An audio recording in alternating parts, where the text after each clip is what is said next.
माननीय गवंदे सर यांना मी विनंती करतो की त्यांनी प्रास्ताविक करावं.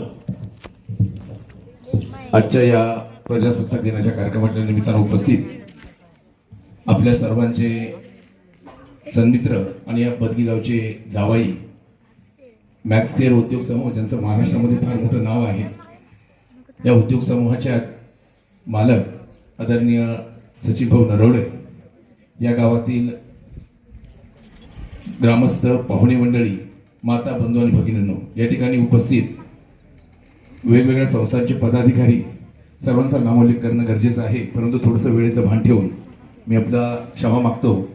मित्रहो, प्रजासत्ताक दिनाचा कार्यक्रम संपन्न होत असताना या ठिकाणी 15 ऑगस्ट 1947 सालामध्ये जे काही आपल्याला स्वातंत्र्य मिळालं, हे स्वातंत्र्य सहजासहजी मिळालेलं नाही.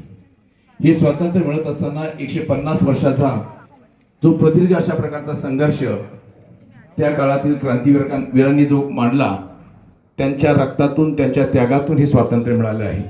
हे स्वातंत्र्य मिळत असताना या स्वातंत्र्याचं मूल्य आपल्या सर्वांना समजलं पाहिजे.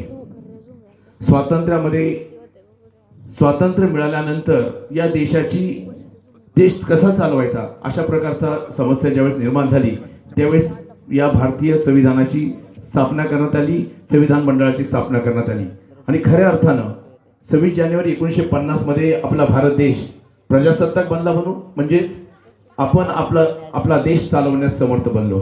मित्रहो, या स्वातंत्र्याचा अर्थ आपण सर्वांनी लक्षात घेऊया. आपला गाव, आपला देश, आपलं राज्य, आपली शाळा ही स्वावलंबी आणि चांगली बनवण्यासाठी आपण सर्वांनी कटिबद्ध होऊया.